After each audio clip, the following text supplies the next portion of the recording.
Right, day 3 here in Tassie, and it could not start any better. Just outside of Lilydale, Mark Barton. What a beautiful day. Yeah, no, beautiful day and a beautiful place here, mate. And Shane Hawes joins us as well. Great part of the world to live in, mate. Yeah, thanks, Paul. Yeah, it's nice part of the world here. Yeah, it's a beautiful day today. You've got 3 yearlings going through this year's sale. They're behind us, and we'll touch on those in a second. But Tassie Racing, you've been a part of Tassie Racing for a long time. You love it? Oh, I do love it. I like to race the odd one, and I certainly breed 2 or 3 every year. One of the best horses you bred, Mickey O? Mickey O, definitely Mickey O, yeah. And another of his relations, Frankie Valzoni. Yeah, rocking a hard place, still racing now. He's won about 150 grand for Kent Rattray. Yeah. How'd you say that second horse's name? Frankie what? Valzoni. Did you know him? No, I did not. I sold him to the Howlett brothers in Hobart. Yeah. They'll tune in. They give me quite a lot of likes. They're very quiet, but they do watch a lot of the shows. You're selling 3 horses, and we were just saying there, Mark, with this sale coming up, Tassie guys, they sell them. If they're in the sales, They're here for sale. Yeah, and like we've said it before, the value in Tasmanian juvenile racing it's really positive. So there's a lot of incentives for people to get on board these Tas-bred young stock because races 2-year-olds, you can get your return pretty well. Nearly get your return straight, your first win. It's, I think it nearly touches 20 grand with the win. Of 14,000, and then you put your bonuses in on top of it. Yeah. And there are, like we keep saying, the 2-year-old races are 14, but there are some 2-year-old races worth more than 14 too in the state. Oh, my word, there are the futurity races and that sort of thing. Yeah, my word, I think they're 50, 60. Yep. Yeah. It's interesting we're talking about people, the yearlings coming up, but also the foals on the ground and what people are using this year to breed their mares. Tasmanian harness racing's in pretty good shape. You're seeing quality stallions being engaged this year for next year's crop of foals. Oh, some great stallions available. The best in the world really, and they're only either frozen in Victoria and New South Wales, or some really good stallions available. Have you seen a changing in the guard in a way of the stands that people are using? Like, we've seen a few of the foals, but haven't we? We've been fortunate enough, a few people showed us the foals, and they'll be next year's, and it's exciting. Some of these sires that are going to be represented in next year's Tassie sale. Yeah, I think there is. I think people are branching out a bit and breeding more. One hand, they're breeding more American line, but on the other hand, they're starting to use I'll go back to Poster Boy and those sort of stallions that are. They're colonial stallions, but they've really got American blood. Yep. So that's not lost over here as well. Yeah. Sorry, Buddo, but it's the colonial bonus is big in Victoria and things along those lines. But it's not lost on you guys the bloodlines. No, it certainly isn't. No, not at all. I was just going to say, look, you see some of those horses that have been really well supported, but. Again, I think it's no secret that the quality of horses here, like we've seen them in the last few days, any number of these horses could stand up in our big sale catalogues in Sydney or Melbourne and deserve their place in those catalogues. So the quality in this, it's only 30-odd horses, but an exceptional depth of quality of the catalogue. Some of the horses you've got represented here in your draft too. We've got Lather Up, who's leaving winners now. You had a winner again on Monday, so that's exciting. I've actually forgotten the other bloke, but I want to touch on Dancing Lou. The first of his crop going through, and he's the son of Sweet Lou's. Like, we got Sweet Lou's winning everywhere. I think he won 4 yesterday at Menangle, so it's just ridiculous. And now his sons are starting to hit the ground, which is exciting. He's phenomenal, that horse, isn't he, Sweet Lou? And this bloke, Dancing, I think, won a Breeders' Crown, so he's no mug either. No. So, yeah. Forgive me, what's the other stallion by? The other Yearling by? The other one's by Raging Bull. Thank you. Sorry, I forgot. Which, I mean, you have to look up his record. Well, his race record is nothing.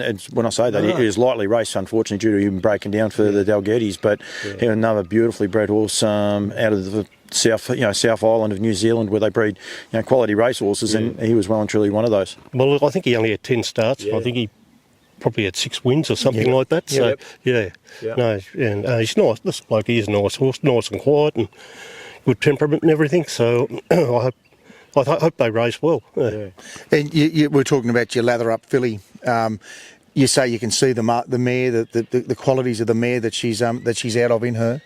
She's a dead ringer of a mother, actually, Arc Breeze, and she's not overly big, as you can see, but she's very compact, and her mother was a nice mare. She won the Granny Smith, and she was just a nice handy mare. And Lather Up, and she bred Mickey O, so yeah.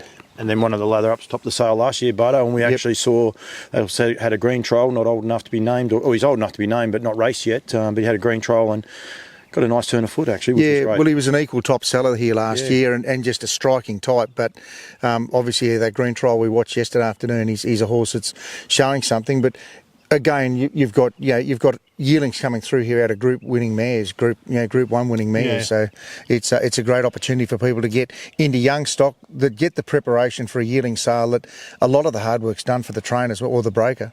Yeah, that's for sure. You know, there's as we touched on earlier, there's 30 odd horses in the sale, but there's a horse for every budget. You know, there's some beautifully bred horses, and well, I think they're all well bred actually, but you know, there's some that are from really good families and some from average families. So there'd be a horse for anyone in the sale. Well, it's interesting. Last night we had a couple of mainland trainers ring and just say, look, some of the dams, look, we've actually seen that some of the mothers have raced in New South Wales or Victoria. And the families that people know. Families that are known on the mainland. And it's not just the bow tie. I mean, that's the one that stands out. That Gorse Bush family, it stands out. But there's a lot of other families, because the couple we were talking about weren't that family, and people are well and truly aware of it. The Tassie brand is out there, and the quality that you breed, and you can see why on a day like today. Green grass as far as you can see, not a breath of wind, unlike yesterday. But it's just natural. That's I think the one thing, Bardo, is they naturally grow out here. Yeah, a lot of horses they're doing it in a natural environment, and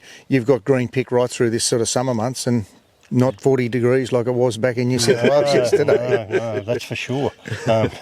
It's a beautiful day, but it was nice and cold here first up this morning. So, but that's natural, isn't it? And that's where you get your green grass growth from, because it gets that morning dew, and then away it goes. We're going to, is it Quacker? I'll get into trouble for.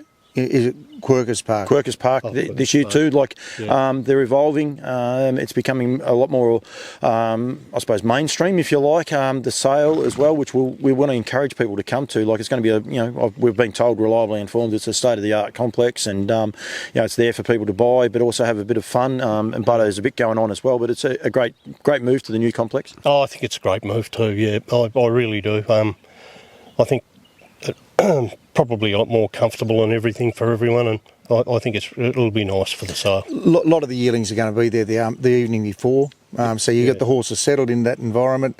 We'll have a parade at midday, and then we'll sell them at 3 o'clock. So people will get a chance to see the horses, see them walk out, and encourage people to come early and get the horses out of the boxes and get a good inspection, which hopefully makes a more confident buyer that they can make an informed buying decision. And a little bit of that nutrient experience too, Bardo, is what we want to push here. I know that a lot of the guys are going to take the horses there the night before and stay.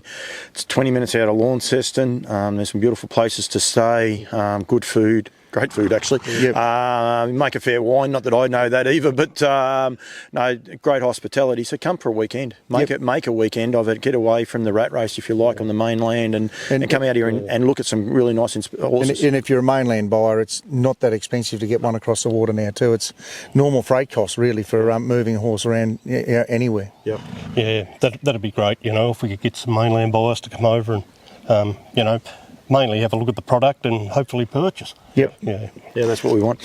Gentlemen, thank you.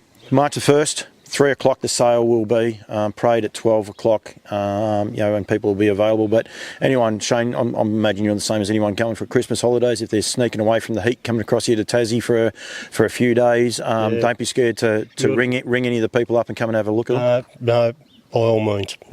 And if you want to do mountain biking, apparently it's pretty good around here too. Pretty good too, up the northeast, yeah. I'll give Janelle's a plug too. Make some mean coffee in the morning too, so that's okay. Guys, thank you. Thank you very much to Tas Racing as well, and make sure you put it in the mark in there. March the 1st here at Tasmania. So thanks, guys. Thank you.